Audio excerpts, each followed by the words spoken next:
à l'heure, j'entendais quelqu'un qui parle pas pour être entendu, mais pour se transformer. Et l'autre fois, j'entendais une dame qui, rapportant l'histoire de quelqu'un d'autre, évoquait le fait de mettre en cause, ouvrez les guillemets, ceux qui voulaient le bien de l'enfant, fermez les guillemets. Donc ça pouvait vouloir dire que, bien que je sache pas si elle savait de quoi elle parlait, vu que je sais pas de quoi elle parlait, dans cette idée, il y aurait l'idée de savoir est-ce que c'est une bonne chose de mettre en cause les gens qui satisfont nos intérêts ou bien tout pendant qu'ils satisfassent nos intérêts. Et dans l'idée de parler de manière à se transformer et non de manière à être entendu,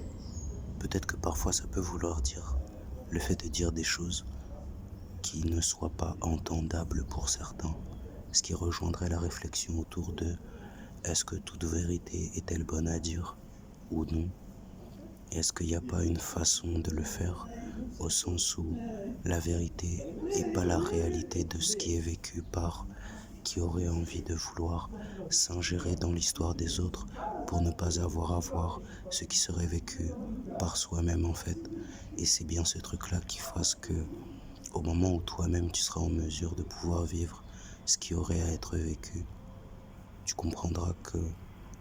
ce qui t'appartient à toi à vivre, si t'es pas capable de voir au-delà le confort que t'amène le fait que certaines personnes puissent parfois, en passant à côté de toi, dire des choses qui corroboreraient à ton propos, lorsque c'est le cas, ou à ton endroit, tu te rends compte à un moment donné que, sans pouvoir remettre en question cela, tu te limites en fait à quelque chose qui, à un moment donné, pourrait te mettre dans une boucle qui fasse que tu en deviennes cette même femme qui parle de la vie des autres, sans même savoir si elle saurait prouver, savoir de quoi elle parle, lorsqu'elle parle de la façon dont certaines personnes peuvent en remettre d'autres, même lorsqu'ils servent leurs intérêts, tout pendant qu'elle-même n'en est à ce moment-là peut-être pas capable. En ce sens, le fait de pouvoir s'incarner d'une façon qui transforme plutôt que pour être entendu, ça me fait penser au fait de pouvoir se poser la question est-ce qu'il vaut mieux être heureux ou bien avoir raison dans un contexte où on pourrait choisir entre le fait de raisonner et converger vis-à-vis de ce à quoi cela se rapporte lorsque cela nous concerne, n'est-ce pas ?